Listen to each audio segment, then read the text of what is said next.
Good morning students. आज हम लोग कक्षा 9 की विषय वस्तु में कल जो हम लोगों ने चर्चा प्रारंभ की थी एक्सरसाइज 1B की, उसमें हम लोगों ने 5 सवाल लगा लिए थे। 5वें सवाल में हमने बताया था आपको 1/17 को दशमलव के प्रसार में अंकों की पुनरावृत्ति खंड में अधिकतम अंकों की संख्या तक लिखना है। मेरे ख्याल से आ गया होगा, नहीं तो उसको एक बार थोड़ा सा आप देख लें क्या करना है और फिर उसको आप होमवर्क में लगा लें। 17 का भाग देना था 1 में, तो 17 का भाग जब हम 1 में देंगे तो चूंकि भाग जाएगा नहीं, दशमलव लगाएंगे, 0 बढ़ाएंगे, तो यहाँ 0 बढ़ाने पर भी भाग नहीं जाएगा, तो फिर एक 0 बढ़ाएंगे तो ये कितना हो जाएगा 100, और जब 100 हो जाएगा तो भाग कितनी बार चला जाएगा 5 बार, तो ये आ जाएगा 85, शेष बच जाएगा 15, फिर हम 0 बढ़ाएंगे और फिर 17 का भाग दे देंगे,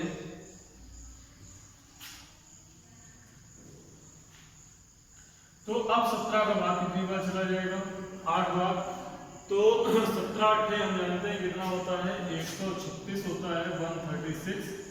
अब शेषफल बचेगा 14, 140 हो जाएगा, फिर 17 का भाग देंगे, फिर से 8 बार चला जाएगा, कितना आ जाएगा 136। अब बच जाएगा 4, तो जब 4 बच जाएगा तो फिर 40 हो जाएगा, 17 दूनी 34, शेषफल बचेगा कितना 6। ये प्रक्रिया हमको निरंतर तब तक करती रहनी है जब तक पुनः शेषफल 1 न हो जाए। जब तक आपका शेषफल 1 ना आ जाए तब तक आप यही प्रक्रिया इस भाग को आगे कंटिन्यू करते चले जाएंगे। जहां शेषफल 1 आ जाएगा वहीं पर इसको रोक देंगे और वही आपकी क्या हो जाएगा, इसका आंसर हो जाएगा। तो नेक्स्ट है इसके बाद, और जितने अंक आएंगे यहाँ पे ये अंक गिन लेंगे और वो अंक लिख देंगे, वही इसके क्या हो जाएंगे, अधिकतम अंकों की संख्या हो जाएगी। नेक्स्ट बात करते हैं क्वेश्चन नंबर 6 की। भाग देना सभी को आता है, सभी लोग होमवर्क में भाग दे देंगे। तो नेक्स्ट क्वेश्चन नंबर 6 पर मूव करते हैं। क्वेश्चन नंबर 6 कह रहा है कि सिद्ध कीजिए 5.5555 परिमेय है। तो क्वेश्चन नंबर 6 की बात की जा रही है, संख्या दी गई है 5.5555। तो हम लोगों ने परिमेय संख्याओं के बारे में पढ़ रखा है, वे संख्याएं जिनके p/q के रूप में लिखा जा सकता है उनको क्या कहते हैं, परिमेय संख्या कहते हैं। तो हम इसको p/q के रूप में लिखते हैं तो ये क्या हो जाएगी, परिमेय संख्या हो जाएगी। तो मान लें, माना कि x बराबर 5.555, ये हो गया आपका समीकरण नंबर फर्स्ट। अब पुनरावृत्ति 5 की हो रही है, तो इसमें चूंकि 5 एक अंक है तो एक अंक होने पर गुणा 10 का करते हैं, तो दोनों पक्षों में 10 का गुणा करते हैं, दोनों पक्षों में 10 से गुणा करने पर, तो जब 10 से गुणा करेंगे तो क्या आ जाएगा, 10x बराबर 55.555, ये हो गया समीकरण नंबर 2। अब इसमें क्या करें, समीकरण 1 और समीकरण 2 को घटा दें, तो समीकरण 2 में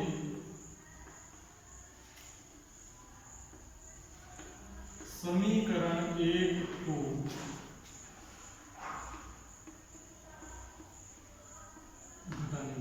तो समीकरण 2 में जब समीकरण 1 घटाएंगे तो समीकरण 2 क्या है, 10x बराबर 55.555 और ये x बराबर 5.555। इनको घटाने पर यहाँ बचेगा कितना 9x और ये आ जाएगा आपका 50.000। तो 9x बराबर 50.000, यानी कि 9x बराबर कितना हो गया 50, तो x बराबर 50/9, यानी कि जो आपका 5.5555 था वो किसके बराबर हो गया, 50/9 के। तो ये कैसी है, परिमेय संख्या है, क्योंकि ये कैसा है, p/q के रूप में लिखी जा सकती है। तो तो ये हो गया सवाल नंबर 6, 5.555 को परिमेय संख्या के रूप में व्यक्त करना था।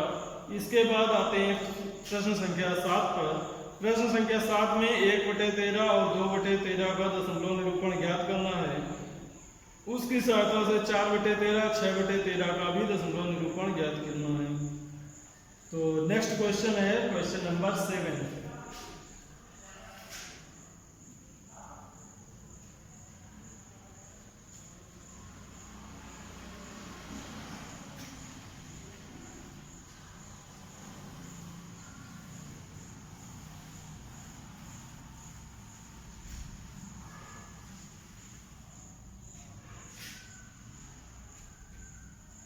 तो सबसे पहले 1/13 का दशमलव निरूपण करना है। 1/13, तो इसमें क्या कर दें, 13 का भाग दे दें 1 में। जब 13 का भाग 1 में देंगे तो इस तरह से भी 17 का भाग दिया था 1 में, वैसे 13 का देना है।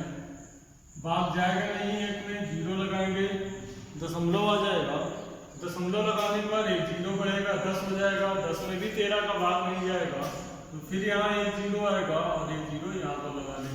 अब 100 में 13 का भाग दे दें तो कितनी बार चला जाएगा, 7 बार। 7 बार जब आप भाग देंगे तो कितना आ जाएगा, 91 आ जाएगा। शेष बचेगा 9, क्योंकि ऑलरेडी दशमलव लगा हुआ है तो 9 का ये क्या हो जाएगा, 90 हो जाएगा। अब 90 हो जाने पर 13 का भाग फिर से दें तो आप कितनी बार जाएगा, 6 टाइम जाएगा, तो ये आ जाएगा 78। तो यहाँ बचेगा कितना, 12, फिर हो जाएगा 120। 13 का भाग 120 में देंगे तो 9 टाइम्स चला जाएगा, 117 आ जाएगा, बचेगा 3, 30 हो जाएगा। 13 दूनी हो जाएगा 26, 40, 13 3 39, शेष कितना बच जाएगा, 1। एक शेष बचने पर फिर यही संख्या आपकी क्या होने लगेगी, रिपीट होने लगेगी।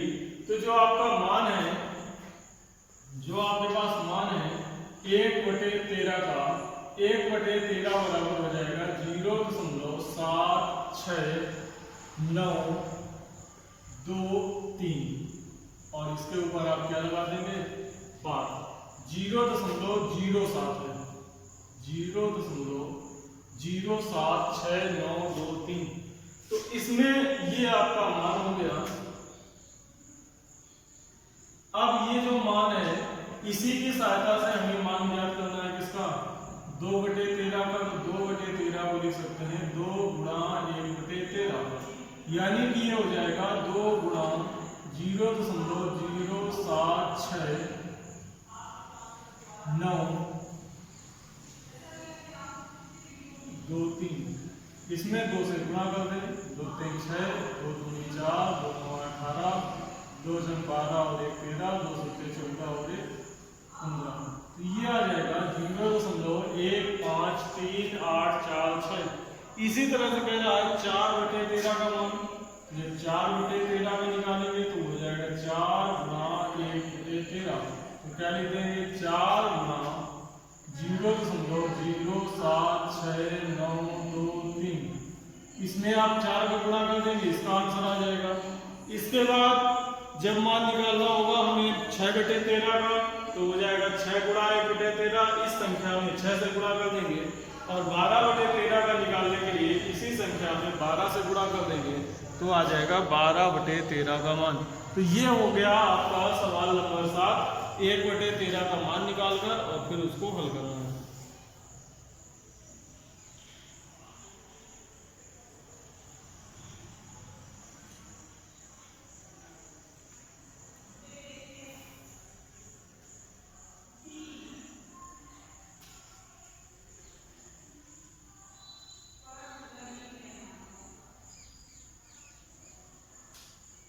इसके बाद हम लोग चर्चा करते हैं सवाल नंबर 7, नोट कर लिया होगा सभी लोगों ने।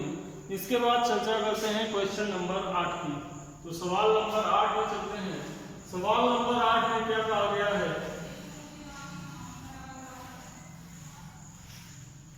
सवाल नंबर 8 में कह रहा है कि P/Q के रूप में परिमेय संख्याओं के अनेक उदाहरण लीजिए जहां P और Q गुणांक है जिनका 1 के अतिरिक्त अन्य कोई उभयनिष्ठ गुणनखंड नहीं है। और जिसका शांत दशमलव निरूपण है। क्या आप ये अनुमान लगा सकते हैं Q को कौन सा गुण अवश्य संतुष्ट करना चाहिए? तो सबसे पहली चीज P और Q के कुछ उदाहरण लेते हैं जिनमें उभयनिष्ठ अंक 1 हो। तो हम क्या ले सकते हैं, 3/2, इनका उभयनिष्ठ अंक कितना है, 1 है। 4/5, इनका उभयनिष्ठ अंक 1 है। 11/10, इनका भी उभयनिष्ठ अंक 1 है।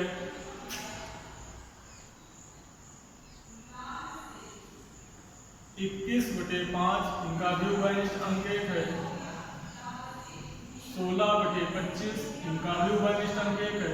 तो इस तरह से जो संख्याएं होंगी, इन संख्याओं में उभयनिष्ठ अंक 1 है और ये सभी शांत दशमलव निरूपित करेंगे।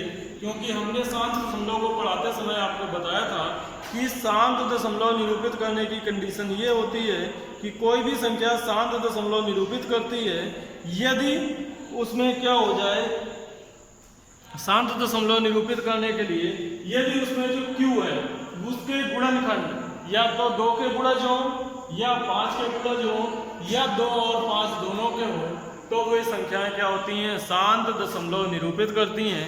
तो जो Q का गुण है, Q के गुण की जब चर्चा करेंगे तो P/Q के रूप में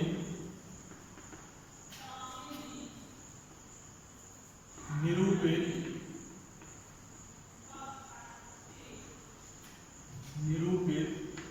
शांत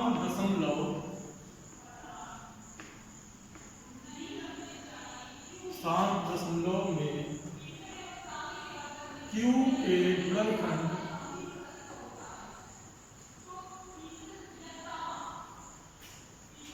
दो या 5 या 2 और 5 के गुणज होते हैं। जब 2 और 5 के गुणज होंगे तो ये क्या हो जाएंगे, शांत दशमलव निरूपित करेंगे।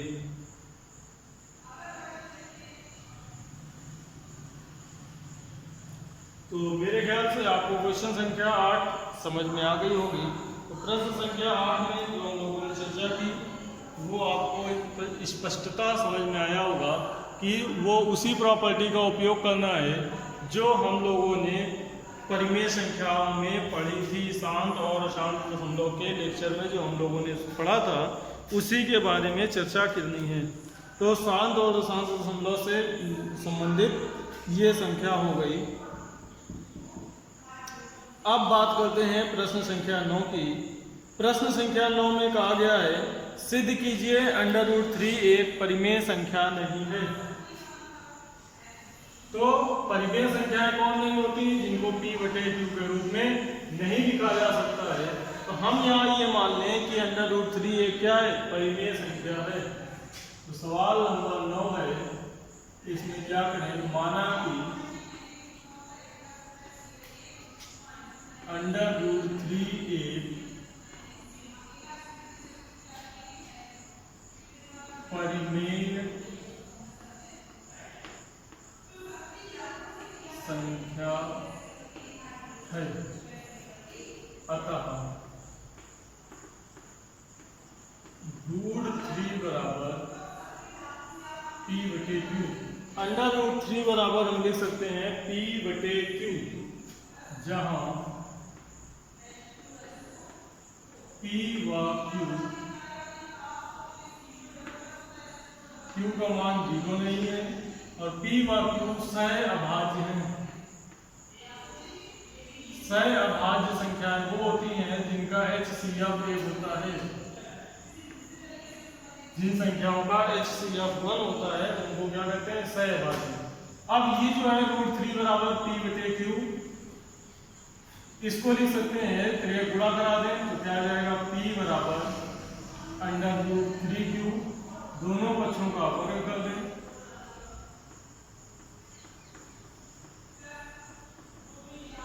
दोनों पक्षों का वर्ग करने पर जब वर्ग करेंगे तो P² बराबर क्या आ जाएगा 3q²। तो जैसे ही p² बराबर 3q² आया, इसका मतलब जो आपका p² है वो 3 से विभाज्य है, अर्थात p² 3 से विभाज्य है। इसलिए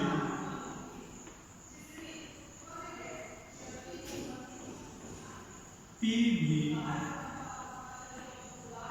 3 से विभाज्य होगा।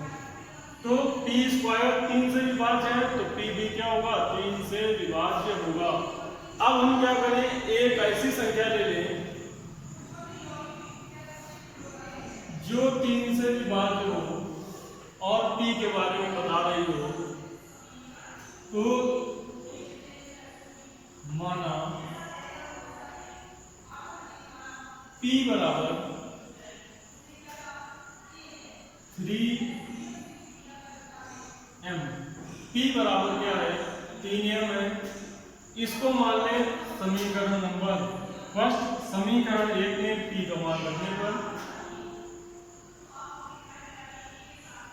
समीकरण 1 में p का मान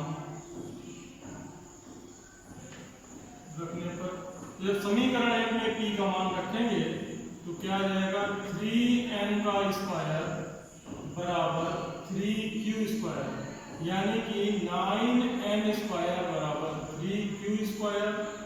तो 3n² बराबर क्या आ जाएगा q²। तो जब 3n² बराबर आ गया q², तो इसका मतलब ये हो गया कि जो आपका q है, q² है, वो विभाज्य है किससे 3 से। तो जब q² 3 से विभाज्य है तो q भी 3 से विभाज्य होगा।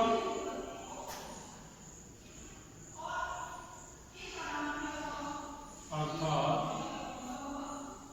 q² 3 से विभाज्य है, इसलिए q भी 3 से विभाज्य होगा। तो जब q 3 से विभाज्य हो जाएगा और p भी 3 से विभाज्य है, तो इनका उभयनिष्ठ गुणनखंड कितना हो गया 3। इसके आगे आप लोग लिखेंगे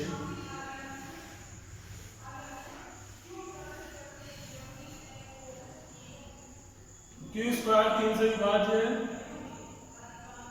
अतः q भी 3 से विभाज्य होगा। चूंकि p व q दोनों 3 से विभाज्य हैं, अतः ये सह अभाज्य नहीं है, जो हमारे कथन का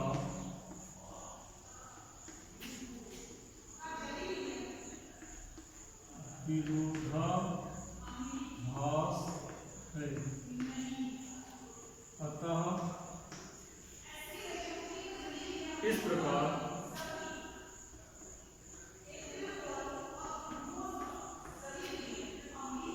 हमारा कथन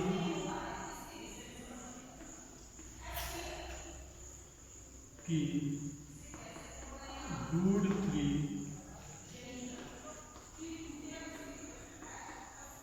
परिमेय संख्या है, असत्य है।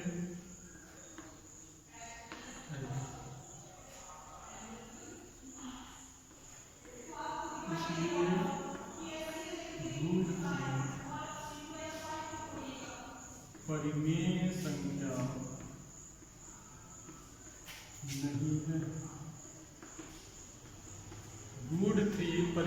संख्या नहीं है। ये हो गया आपका क्वेश्चन नंबर 9। यही काम क्वेश्चन नंबर 10 में करना है। जहां जहां हमने 3 इस्तेमाल किया है वहां वहां उसमें आपको संख्या इस्तेमाल करनी है। 3√3 उसमें कहा गया है 3√3 तक में संख्या नहीं है, तो आपको उसी चर्चा को आगे इसी तरह से उसको कर देना है। जहां जहां √3 लिखा गया है वहां वहां 3 लिखेंगे।